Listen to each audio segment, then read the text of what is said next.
Depois que você conhece uma coisa, você pode colocar em dúvida, mas você não pode conhecer e colocar em dúvida esse conhecimento no mesmo ato, porque isso implicaria você negar a si mesmo enquanto sujeito cognoscente. De fato, seria preciso levar em conta o seguinte, que o conhecimento que Deus tem das coisas não é como o nosso. O nosso conhecimento é puramente mental, né? Ao passo que o pensamento de Deus, ele é realidade, ele é um pensamento criador. Deus cria as coisas pela sua palavra. Não é isso? Você vê logo no começo da Bíblia, quando Deus fala, faça-se a luz, pronto, aparece a luz. Eu quero ver alguém fazer isto. Quer dizer, o nosso conhecimento é uma pura representação da realidade, ele não é a realidade. Tá certo? E basta isso para que seja necessariamente um conhecimento deficiente, em comparação com o conhecimento divino, evidentemente. Porém, esse conhecimento é o único adequado ao ser humano. Nós podemos conhecer do universo um número infinito de coisas que nós não podemos alcançar e muito menos fazer, tá certo? Então, quer dizer, a medida entre conhecimento humano e conhecimento divino, a proporção aí é incomensurável, não só quantitativamente, mas também qualitativamente. O conhecimento divino é outra coisa, ele não é aquilo que nós chamamos de conhecimento. Quando você vê ali na Bíblia, por exemplo, que fala da árvore da vida e a árvore do conhecimento do bem e do mal, né, isso se trata evidentemente do conhecimento divino do bem e do mal, o qual não é o nosso conhecimento. Deus determina o que é o bem e o mal. Quer dizer, a ambição, na verdade, de comer da árvore do conhecimento e conhecer o bem e o mal não é simplesmente adquirir o discernimento entre o que é o bem e o mal. Tá certo? Isso é uma capacidade humana natural. Tá certo? É o indivíduo adquirir o poder de determinar o bem e o mal. Tá certo? Muito bem, então continuamos. Todavia, esse acesso à verdade, no qual o homem se faz agente de sua própria libertação, ao encontrar em si mesmo o meio de se curar de si, quer dizer, o homem ele é ao mesmo tempo, ele é a doença, e ele é o meio de cura, e ele é a cura, e ele é a saúde depois. Implica um conhecimento iniciático árduo, e numerosos são os que, prisioneiros da caverna, ignorantes, satisfeitos ou bárbaros irrecuperáveis, não chegam ao desenvolvimento supremo. Seria totalmente diferente caso essa verdade fosse definida pelo homem em função de uma luz acessível a todos. O acesso à verdade seria então lugar a uma instauração da verdade por um saber universalmente comunicável. Ou seja, bastaria declarar a verdade e ela está ao alcance de todo mundo. É isso que ele quer dizer com a instauração. Ao passo que no outro caso havia um elemento secretivo, na verdade, havia um véu e a retirada desse véu podia ser muito trabalhosa, mas a verdade era algo que existia fora do homem, também existia dentro dele, e que seria acessível, quer dizer, você chegaria lá. Então, ela é uma coisa que transcende o homem de algum modo, mas à medida da qual ele pode crescer até abarcar a verdade, né? Isso é na perspectiva grega. O acesso à verdade seria, então, lugar a uma instauração da verdade por um saber universalmente comunicável. A essa tarefa consagrou-se o humanismo de Descartes. Com ele, a iniciação não comunicável se apaga em favor de um método que toma como ponto de partida que, aspas, a razão está inteira em cada um. Fecha aspas. A verdade vai assim sair do santuário, onde permaneceu oculta aos olhos dos profanos, para vir habitar entre os homens ao tornar-se obra do entendimento. Mas, se trata de, aspas, bem conduzir sua razão e buscar a verdade nas ciências, fecha aspas, nem por isso a busca que visa instaurar a verdade deixa de começar por uma reflexão do homem sobre o homem, o qual chega a isso por uma inspeção do espírito. Ou seja, a via também não é muito diferente daquela concebida pelos gregos. Quer dizer, é um autoconhecimento que vai revelar para você, né, a verdade. Só que a verdade não é tida, então, como um segredo, algo que está oculto e precisa ser desocultado, mas como a obra normal da inteligência humana, a qual está, igual, como diz o próprio Descartes, em parte com ironia e em parte a sério, está igualmente repartida entre todos os homens. O mista, que no santuário esperava que a verdade lhe fosse revelada, cede lugar ao homem que, aspas, permanece o dia inteiro fechado sozinho numa estufa, como o próprio Descartes, né? E que tomou a resolução de estudar-se a si mesmo. Mas esse homem vai, ele também, trabalhar em esculpir a sua própria estátua. E ele vai raspar, limpar e remover o supérfluo e endireitar o que é oblíquo. Só que em vez de fazê-lo no curso de um processo iniciático, ele vai fazer pelo simples exame racional da situação. Pois tal é mesmo o trabalho de abordagem ao qual se consagra Descartes na primeira meditação, onde ele se entrega a uma autodepuração que, através da dúvida, deve conduzi-lo a descobrir o indubitável, do caminho desde a dúvida até a certeza. A difícil demarche iniciática, segundo a via ascendente praticada por Plotino, corresponde, agora, a uma laboriosa operação de ascese intelectual que permite a Descartes chegar às evidências fundadoras. Descartes vai em direção ao verdadeiro, sem que isso tenha... Aqui sai um sem com N, corrijam. Sem...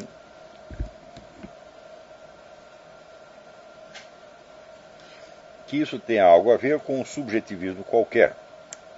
Ou seja, o que ele pretende descobrir dentro de si não é apenas a verdade da sua alma, mas são verdades universais que estão depositadas, segundo ele, em todas as almas humanas.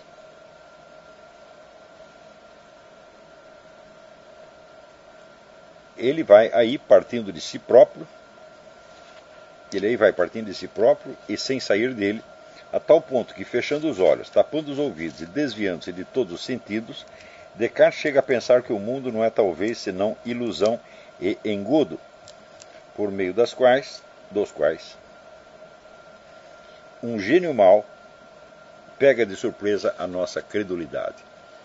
Bom, durante as aulas que eu dei aqui, e também no livrinho que eu estou para lançar, que se chama Visões de Descartes, eu tento demonstrar que, ao contrário do que a maior parte dos intérpretes de Descartes entendeu até agora, o gênio mau não é uma figura de linguagem, não é um truque literário, um recurso literário que ele usou para expor os problemas dos quais ele estava tratando, mas era o problema central de Descartes. Descartes diz que ele estava num estado de dúvida atroz com relação a tudo aquilo que ele havia aprendido dos jesuítas no Colégio de La Flèche, tá certo? E que por isso mesmo ele foi levado a tentar esta via da dúvida radical por um processo, digamos, homeopático, né? Quer dizer, pela intensificação da dúvida, eliminar a dúvida, né? Também é o que mais tarde o Viktor Frankl chamaria o método da hiperreflexão. Se você está atormentado por uma dúvida, você amplia a dúvida até ela se tornar insuportável, ela vai desaparecer sozinha. Só que o método que Descartes usa não é duvidar disso ou daquilo, mas é colocar praticamente tudo em dúvida, inclusive a existência do mundo e dele mesmo, etc, etc. E eu me pergunto se a simples dúvida quanto a determinados pontos doutrinais específicos que ele aprendeu poderia levá-lo a criar e a adotar um método tão radical. Não é isso? Eu também enfatizo que o método da dúvida radical ele tem dentro de si uma contradição psicológica insuperável, porque você pode duvidar disso, pode duvidar daquilo, mas você duvidar do conhecimento no próprio ato de conhecer é realmente impossível, né? Então, porque para isso você precisaria se desidentificar do eu cognoscente. Mas o eu cognoscente é o único que você tem. Então você não pode sair dele para julgá-lo de fora. Você pode Depois que você conhece uma coisa, você pode colocar em dúvida, mas você não pode conhecer e colocar em dúvida esse conhecimento no mesmo ato. Tá certo? Porque isso implicaria você negar a si mesmo enquanto sujeito cognoscente. E isso Descartes não faz. Ele diz que faz, mas não faz efetivamente. Então, esse método da dúvida hiperbólica, segundo eu entendi, ele não podia ser explicado por uma simples dúvida intelectual. Era preciso algo de mais profundo, né? Que vamos dizer, sugerisse a Descartes a necessidade de um tratamento radical, um tratamento cirúrgico, por assim dizer. E o que eu vi foi que naquele período ele estava de fato num estado de dúvida religiosa muito profunda. Ele na Holanda teve muita convivência com os protestantes. Ele participou, vamos dizer, de um exército protestante, depois de um exército católico. Existem suspeitas de que ele fosse um agente secreto dos jesuítas na Holanda, também não sei, mas se fosse agente secreto, é evidente que por isso mesmo o sujeito é obrigado a levar uma vida dupla, e a vida dupla não é uma coisa muito favorável, vamos dizer, à estabilidade e tranquilidade mental, né? Então, eu via que Descartes estava realmente vivendo um drama, ele não sabia mais no que ele acreditava. Então, veja que na Holanda, mais tarde, ele teve 2 períodos na Holanda, mas já nesse primeiro período, ele certamente recebeu, vamos dizer, o impacto da influência protestante. E embora ele declare sempre a sua fé católica, as suas ideias não conferem com isso, como nós vamos ver daqui a pouco. Então, naqueles 3 sonhos que ele teve na Alemanha, eu não lembro exatamente o ano, acho que foi 1511, não, bom, me perdi no tempo, 1611.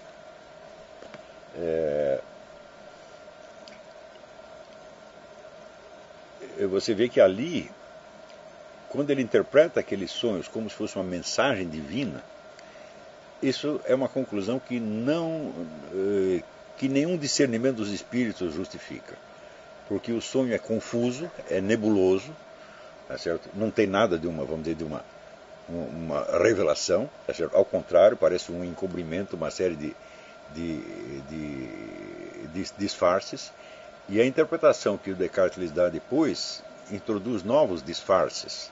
Por exemplo, quando ele vê aquele livro, que é do poeta Ausônios, e aparece ali um verso sim e não, e Descartes diz, isso aí é o sim e não pitagóricos, é a oposição pitagórica entre a verdade e o erro. Eu falei, bom, mas Ausônios, o poeta Ausônios não tinha nada de pitagórico, era um poeta campestre que só falava de flores, das vacas, etc, etc. Então, da onde apareceu esse pitagorismo? Cadê o elemento pitagórico? Da onde que Descartes tirou? Evidentemente não foi do próprio sonho, mas é uma interpretação superposta. Mas o sim ou não pode ser visto, sim, como a expressão de uma dúvida moral, dúvida religiosa. Quer dizer, eu sigo isto ou aquilo, né?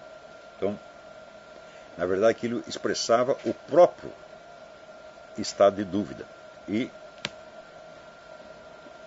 você vê que na mesma época, Descartes encontra a peça de Plauto, o Anfitrião, no qual já está colocado, com 1000 e tantos anos de antecedência, o tema do engodo universal e o tema do cogito, da consciência que o eu tem de si mesmo, como garantia contra a dúvida universal. Quer dizer, Descartes encontra isso pronto numa peça. E ele repete esse argumento, ele jamais cita a fonte. Quer dizer que o argumento do gênio mau aparece para ele como a primeira formulação séria da dúvida integral. E ele o recebe pronto. Então, o gênio mau não é de maneira alguma um artifício, ele é o próprio problema. Quer dizer, ele é a dúvida universal. Então, não é que Descartes já tinha formulado todo o problema da dúvida universal e depois encontrou o gênio mau para expressá-lo. Não, ele encontrou isso na peça de Plauto. Então, ao ler isto, foi como se ele encontrasse ali a descrição do seu próprio estado interior. E, portanto, já a primeira formulação do problema da dúvida universal, né? Então isso está lá no meu livrinho, que deve sair, sei lá, daqui uns meses.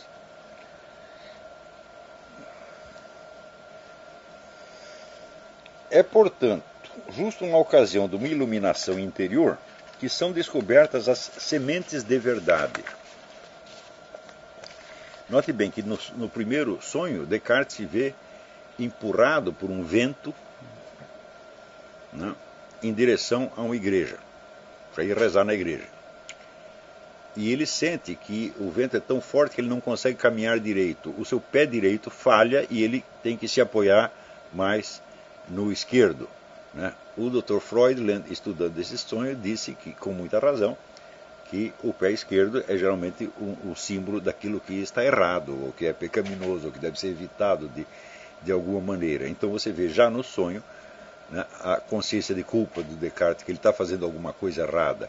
Ele está resistindo, mas ele está resistindo ao vento que o impele à igreja, mas ele interpreta o vento como uma força demoníaca.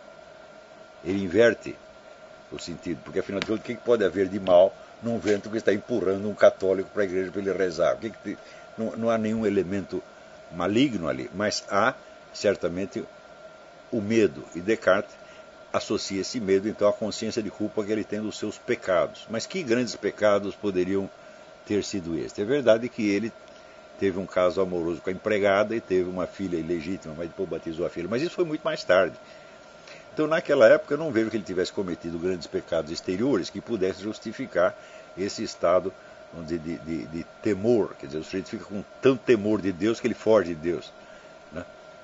Só podia ser um pecado interior, que seria o próprio estado de dúvida, a contaminação protestante, as dúvidas teológicas, etc. Só podia ser um estado interior que ele estava falando, tá certo? E no segundo sonho, ele aparece fechado num quarto. Esse é um detalhe importante.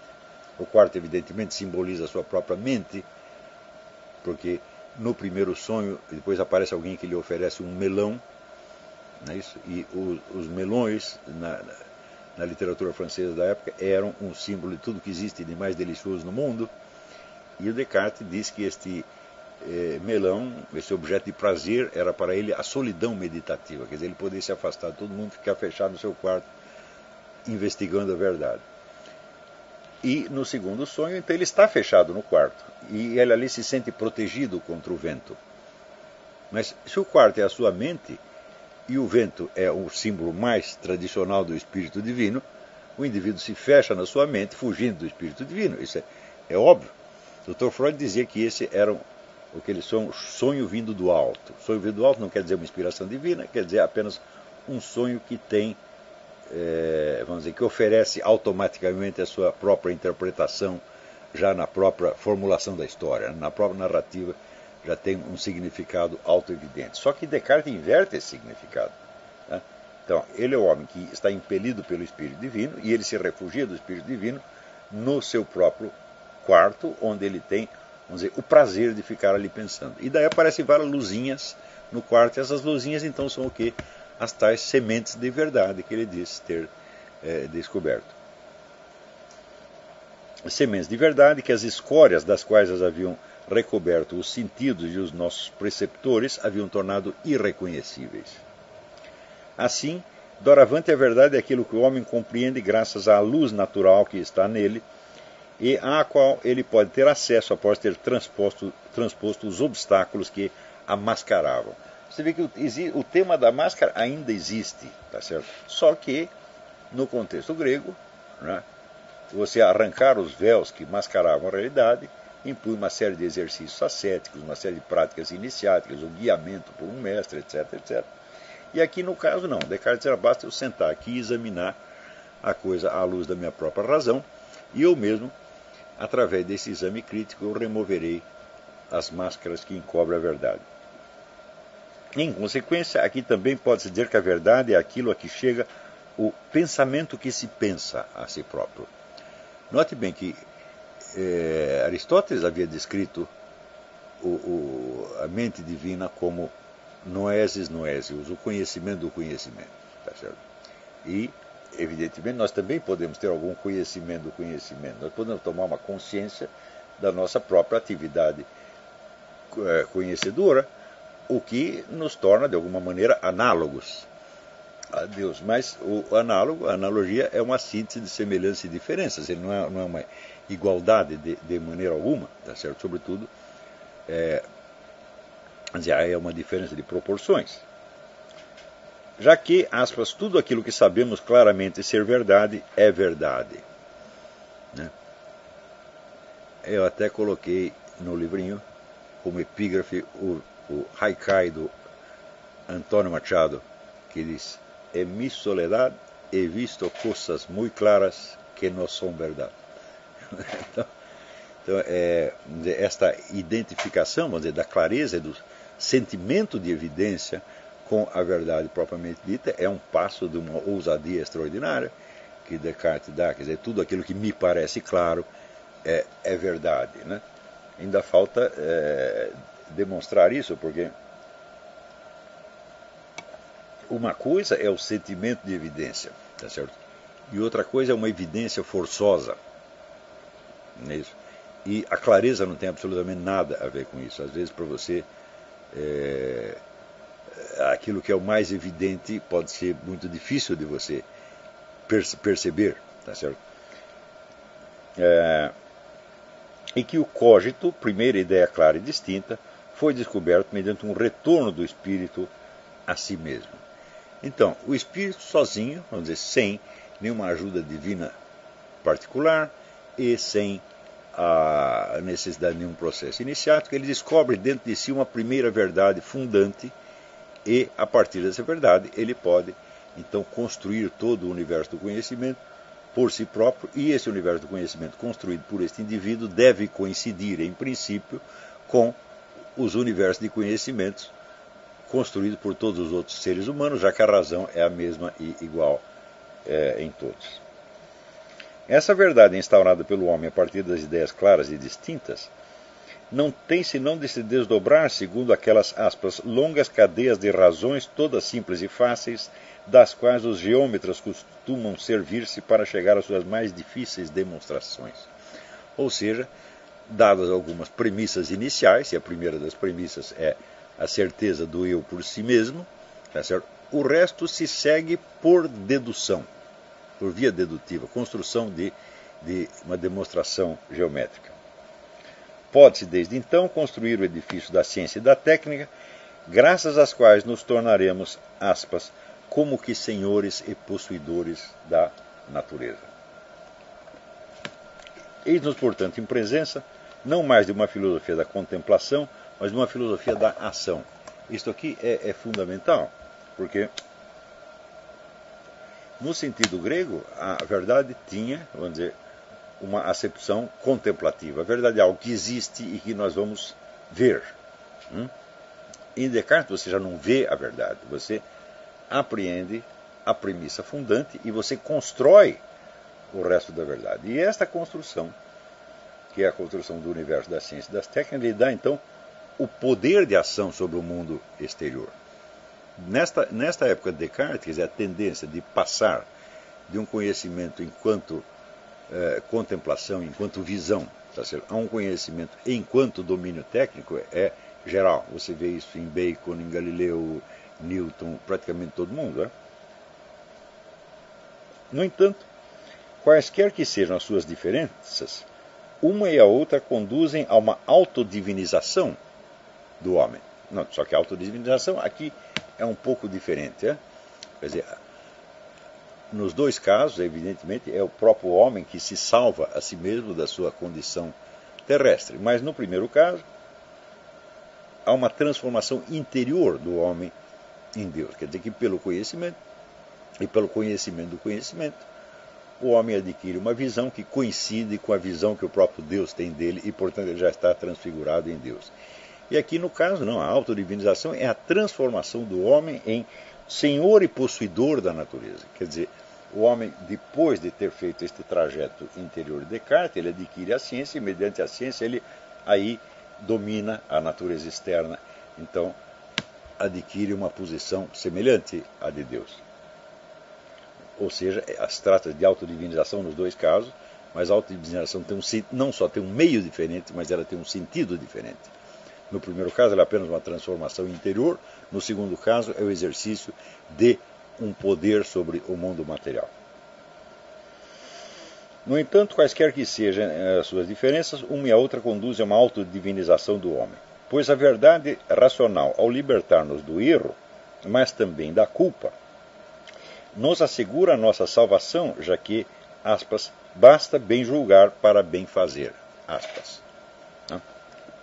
Bom, esta é uma das grandes ilusões colocadas na filosofia daí por diante. Quer dizer que se você erra, se você pratica o mal, é porque você não tem o conhecimento efetivo da realidade. Quando, evidentemente, qualquer pessoa com alguma prática da vida moral sabe que o conhecimento realmente não é suficiente para melhorar a sua conduta, ou para impedir que você erre, que você peque de maneira alguma. Quer dizer, ao contrário, né, é justamente o conhecimento é o começo do problema e não a sua solução. Os teólogos que acusaram Descartes de pelagianismo enxergaram com muita clareza. Quer dizer, pelagianismo é uma heresia que negava a necessidade da providência divina.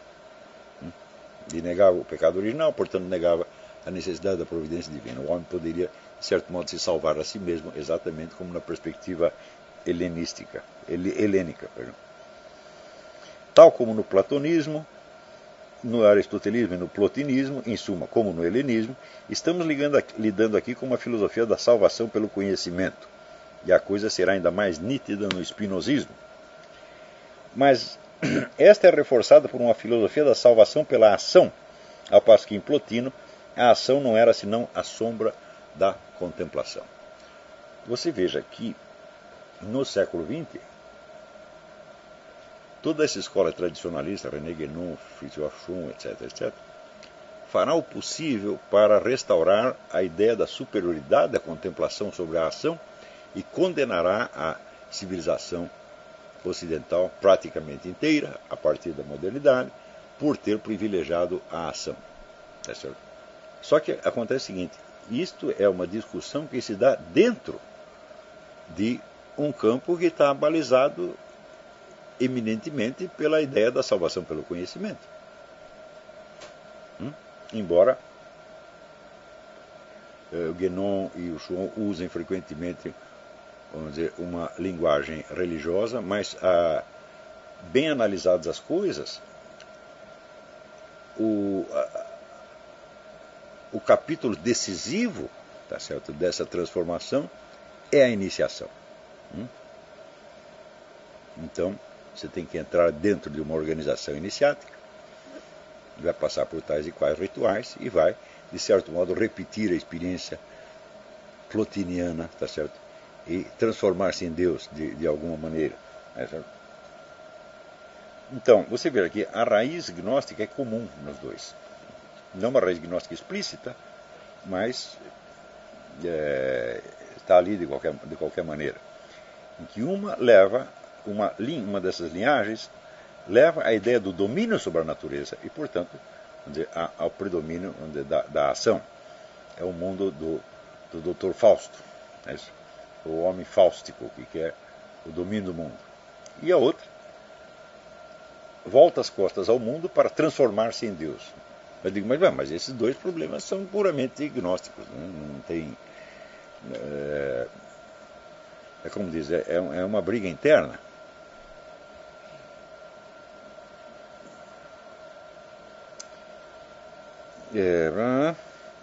Desde então, a instauração da verdade pelo homem se prolongará no afã de instaurar uma hipernatureza construída pela mão do homem. Bom, é evidente, é nessa hipernatureza que nós vivemos hoje. Quer dizer, nós vivemos numa rede de equipamentos técnicos de toda a sorte, sem a qual não sobreviveríamos nem por 20 minutos.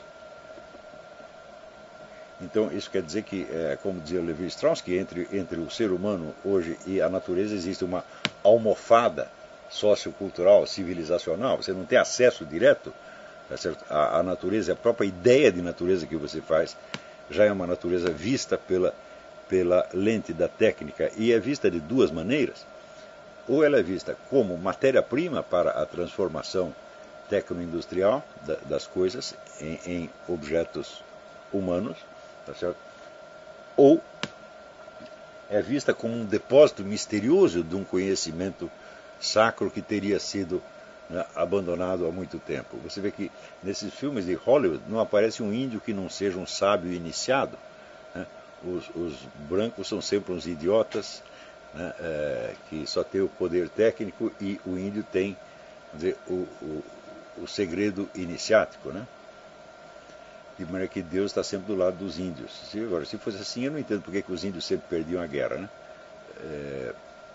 Se eles têm um conhecimento realmente superior, né, diretamente divino, então deveriam ter algum predomínio, a não ser que Deus tivesse virado as costas. Mas vamos dizer, esta visão, vamos dizer, da natureza como, vamos dizer, um templo, né, é claro que é uma coisa ambígua. A natureza, sob certos aspectos, é um templo e é, vamos dizer, um sinal dos céus, tá certo? Mas, por outro lado, ela também é um inferno, tá certo? Então, essa espécie de divinização da natureza é uma coisa que tem que ser levada com muito, muito cuidado. É claro que na civilização técnica é uma tentação muito grande, tá certo? Você divinizar a natureza e achar que tudo na natureza é bom, tá certo?